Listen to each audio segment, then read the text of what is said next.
Nuh Abti. Hello, I'm called Ab, and welcome to the Huiselijk Yalla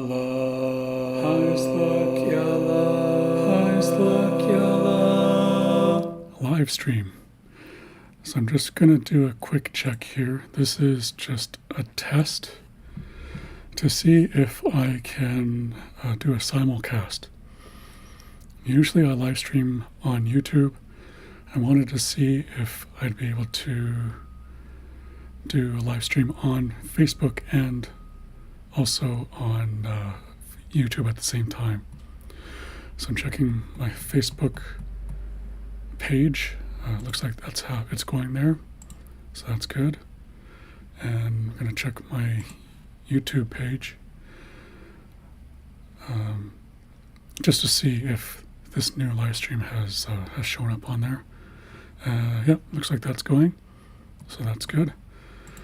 I've got my software.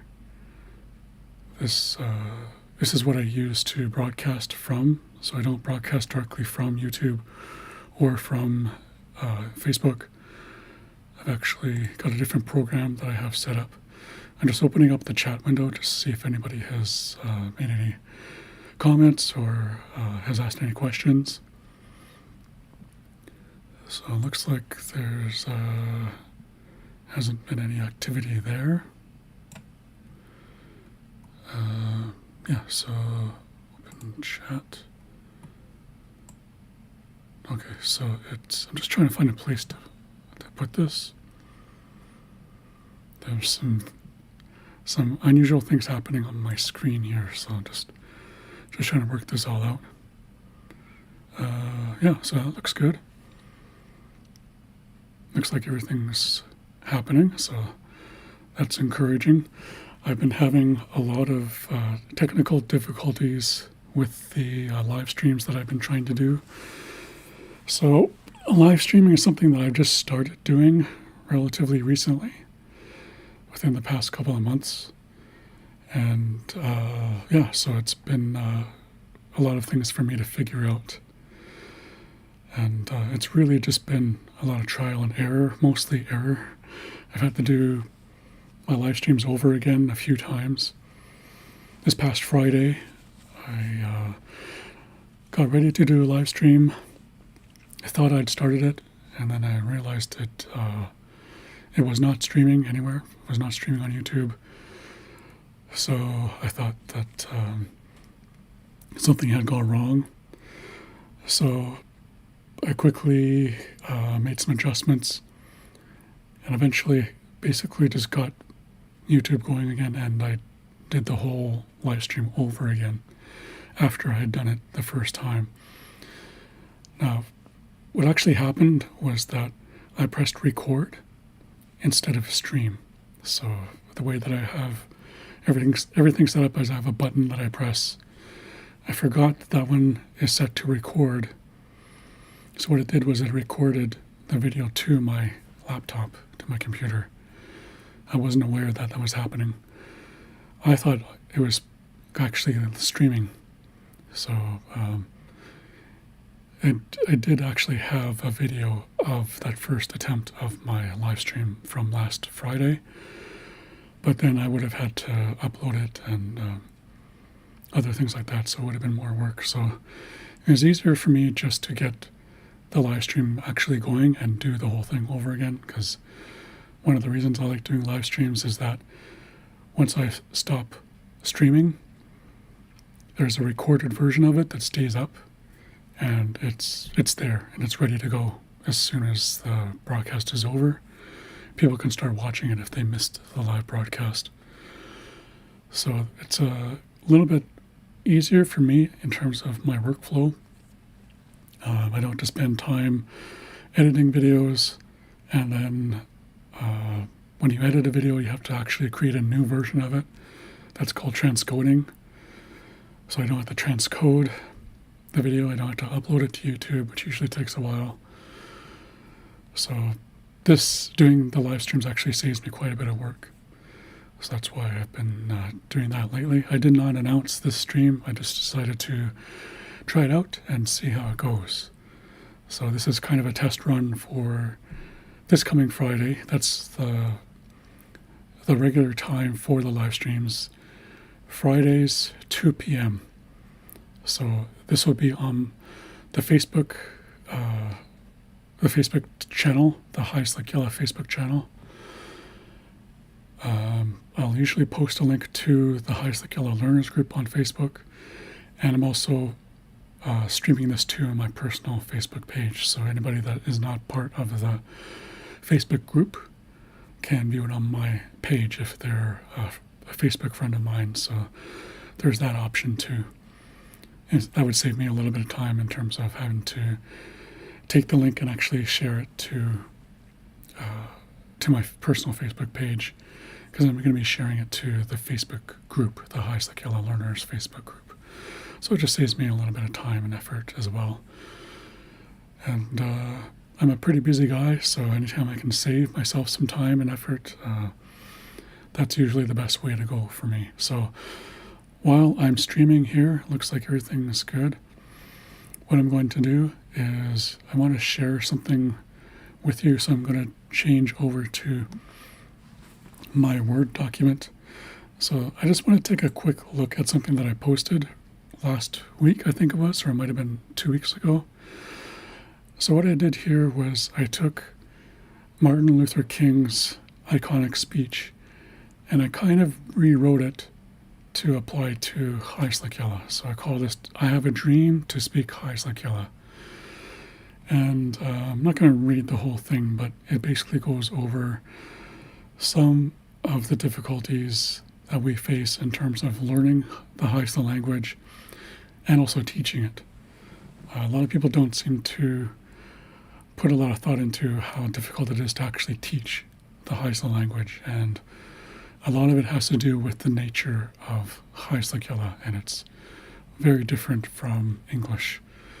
So I'll read some paragraphs here and there. So it starts off, centuries ago, Ogwiliskianu, that means our land, was filled with the sound of the High Slick language. So all of our ancestors were speaking it before English came to our territory. E Ambithkianu, our ancestors, in whose symbolic shadow we stand today, spoke freely and fluently. So that was the only language being spoken here in High Slick territory. And it was spoken all the time, spoken fluently. It's different than today. And that's kind of what I get to in the next paragraph here, which reads, then, like a dark storm on the horizon, came the winds of change. This wind that we now know as Kumsua Kiela, the English language, blew through our land and took much of the High Slick language with it. No longer do our Gukwilut, our fellow villagers, speak or understand the language, or understand it fully. No longer do we hear the distinct musical sounds of High Slick Yellow as our ancestors made them. No longer does the language flow like Kchtla Lisala, the mighty Kitimat River. So that just speaks to the fact that English is the dominant language now. And it's become a bit of a problem because of the fact that English works very differently than High Slick Yellow does. So you can't really think about the way English works and expect High Slick Yellow to work the same way, because they are so different from each other that it really doesn't work that way. They don't really translate very well. So there's a lot of differences in terms of like the sounds of the language. High Slick Yellow has very unique sounds that don't exist in English. And this is one of the reasons why there have been many orthographies, many writing systems developed by linguists in the past that have worked with our language.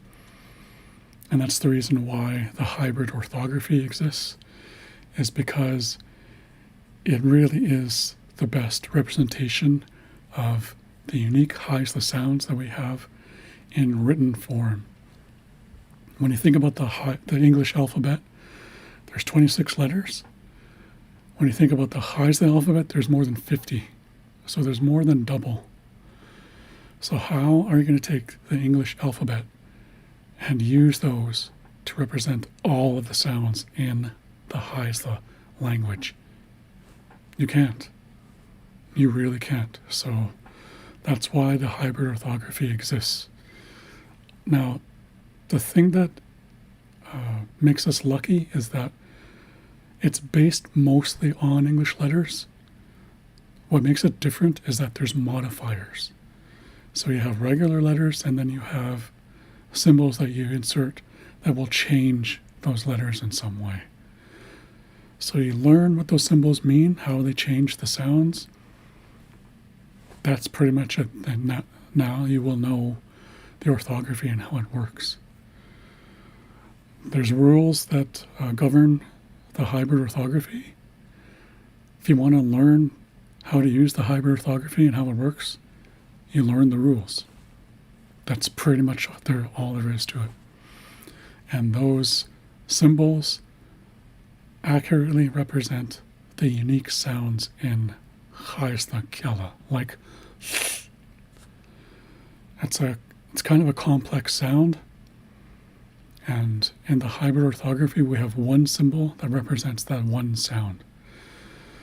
So that's a very strategic linguistic approach to it, is having one symbol representing one sound. So that's kind of what I talk about here in this speech. That is kind of an homage to Dr. Martin Luther King. So I'll skip down here towards the end here, and it says, I have a dream to have every Haisla member reading, writing, and speaking the language. So to me, it's important to be able to do all of that. And the way you do all of it is by studying the hybrid orthography. And that's how I've gotten to where I am in my understanding of the language, is through writing. I'm not a fluent speaker, but I'm a fluent reader. I can read every Haisla dictionary. They all have different writing systems. I know all of them. And there are very few people that I know that can do that. The only other people that I know that can do that are linguists, people that study language for a living. Those are the only other people that I know that know how to read the other Haisla dictionaries. So as far as I know, I'm the only Haisla person that can do it. I can read every writing system. And that knowledge has given me a lot of freedom. I can look up every Haisla dictionary. That's really what's unique about my research method, is that I will cross-reference words. If I come across a word, I'm not sure about it, if I haven't seen it before, I'll check it in Emmenbach, I'll check it in Lincoln and Rath, I'll check it in Heinvink. I'll cross-reference all of those. So that will give me an idea of the spelling, it'll give me an idea of the pronunciation and the meaning of the word. So there's a lot of things that I do when I'm looking at a word. I'm breaking it down. I'm not just thinking about what the word means. I'm thinking about word structure. I'm thinking about the unique sounds of the language that will be contained in that word that are unique to the Haisla language. So there's a lot of things going on when I'm reading words in the Haisla dictionary, and it comes down to the fact that I'm able to read all of them. And that's something that you can do. It's not something you can do right away when you're first learning the language, but it's something you can build up to. Being able to read all of the Haisla dictionaries is a more advanced skill, so I would save that for more advanced learners, people who are already knowledgeable in the orthography.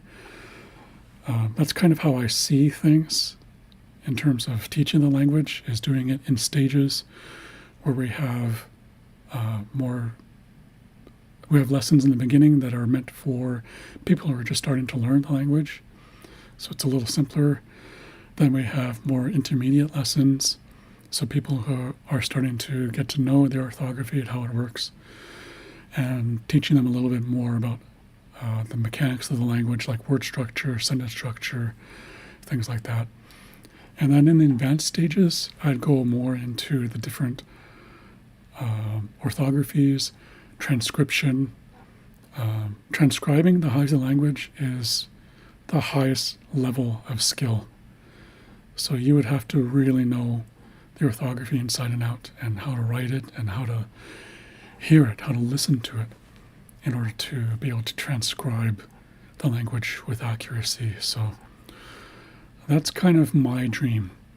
That's how I would like to teach the language, but I'm in the process of trying to figure out how to do that. Like, I have an overall vision of how I want to teach the language. It's a matter of actually writing it all out and getting a better idea of how I want that to look, how I want it to proceed. And also, another thing to keep in mind is that I'm still learning the language myself. As I said, I'm not a fluent speaker, but I do want to work towards that. That is my ultimate goal. Not just for me, but for every person that wants to learn the Haida language. That's what I want every Haida learner to be able to do in the end, is to be a fluent speaker. So the more I learn about the language, the more I can help other people learn about it. And that's the whole reason why I study the language so much, is so that I can get a better understanding of how it all works, and then I can, from there, I can start helping people learn the language more. So again, I didn't really want to go through the whole speech here. And the last paragraph goes, and when we use the hybrid orthography, and when we allow freedom ring, when we let it ring from our village, we will be able to join hands and sing the words, free at last, free at last. Thank the Creator, we are free at last to speak Haida Kila. And then I end by saying, Langwaslina. Langwaslina means I'm finished now. Wachekre. That basically means like that's everything. And then wa. That could mean okay, it could mean the end. There's multiple meanings to it. So in the actual sound file, I'm just going to switch back to my webcam here. I actually put in some background from the original Martin Luther King speech. So I took parts where people are applauding and when they're kind of speaking amongst themselves, or speaking, like replying to Martin Luther King while he's giving his speech. So I kind of interspersed that in my own speech that I recorded. So I'm going to take you to the location of this, where it's located. Let's see, I'm just going to quickly check on something. Okay. So I'm going to switch to a different tab. So this is the Haida Kila website. And I posted this to the, oops, wrong window there. I posted this to the section that is called News. So News is basically the blog. And I uploaded this to the blog. Let's see if I can, it usually gives you the date at the end of the article. So I posted this on July 14th. And yeah, so I uploaded this to the Haida Kila website as a blog post. So it says, here's an homage to Dr. Martin Luther King Jr., where I speak about some of the challenges in learning and teaching the Haida language. So I uploaded the finished audio piece to SoundCloud, and I embedded that link on here. So if you just click on play, actually I'm going to click on it right now just to give you an idea of how it sounds.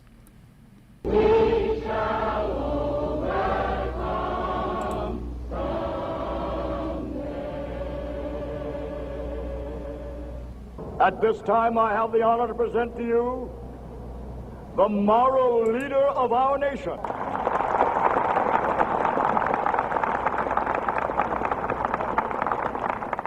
Centuries ago, Ogwiliskianu, our land, was filled with the sound of the Ha'isla language. Eambithkianu, our ancestors, in whose symbolic shadow we stand today, spoke freely and fluently. And like a dark storm cloud on the horizon. Okay, so I'm not going to play the whole thing. You can hear how I edited this audio track. So that I recorded myself reciting the speech, and then I kind of sprinkled in audio from the original recording in throughout the track, so you get an idea of how it sounds. This is a link to the original recording of Martin Luther King, and then I have the full text of the speech here, so you can follow along as you're listening to the speech. As I said, I'm not going to go through the whole thing here, so you can listen to it and go to the website to find that. So I'll just go up here to the top of the, this is the article, and then up above here I've added a couple of articles to the blog. So this is just letting people know that the live stream is coming back, and it's going to be a regular feature, as I said, on Monday afternoons, 2 p.m. Pacific. That's when I'll be doing the official live streams. And this was the last live stream that I did. So this was Friday's live stream. Well, actually, no, this is the playlist. So every time I do a new live stream, I add it to a playlist. So it has all of the live streams that I've done here. So you can see here, there's a number 1. So it starts from the first live stream that I did in April, I believe it was. And the 4 means there's 4 files in the playlist so far. So the 4th one is the one that I did this past week, last weekend. So yeah, you can go here if you've missed any of the live streams. If you weren't able to watch them live, you can go here to actually watch all of them. So this is a YouTube playlist. And yeah, I just want to go over this a little bit just to give you a little bit more detail. So it says, here's a playlist of all the live streams that I've done so far in case you've missed any of them. One of the benefits to doing a live stream is that once it's finished, it's finished. There's no editing or transcoding or uploading necessary. It's ready to go as soon as I stop recording, or it should actually say streaming. So I'll change that later on. I would like to do a Q&A at some point, so it would be great to have people send in questions during the stream.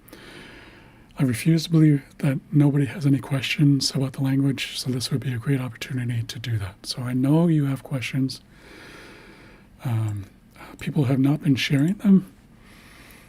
This would be a good opportunity to do that during the live stream. So you can do that when the live stream is happening. There will be a chat window to the right of the actual video if you're watching on YouTube. So you can put a question or a comment in the chat there, and it'll show up while I'm broadcasting. So I'll be able to see that, and I can address anything that comes up. You can also send questions in beforehand, and I'll answer those questions during the next live stream. So you can send an email to me. So this is the address, haislakilla@gmail.com. So you can do that. Say if you have a question on a Tuesday, you can email me here at haislakilla@gmail.com. And I check this email account regularly, so I'll probably see it that day, and then I'll save it. And then when it comes time for me to do the live stream that Friday, I'll answer that question during the stream. So it allows for some interaction to happen between you guys, the audience, and me, the presenter. And I think that's a good way for us to interact with each other. And then also, I just made a note about the technical issues. These keep coming up, but I'm dealing with them. And things will run smoother in the future. Live streams are scheduled for every Friday at 2 p.m. Pacific Standard Time. That's barring anything that might come up. Like, for example, if I'm on vacation, I won't be doing a live stream during that week. So I'll postpone any live stream that will happen while I'm away, or if I'm not feeling well that day, I won't be doing a live stream, or there could be any number of things that might prevent me from coming into work. So those will be postponed if that happens. Also, thank you for watching the live streams. So this is the Highs Like Yellow website. And if you click on the menu here, you have the home page here. So if you press on this, it brings you to the home page. If you click on news, this is where I am right now. And this is the blog. So this basically gives you the rundown of what's happening now. So this is the most up-to-date way of finding out what's happening.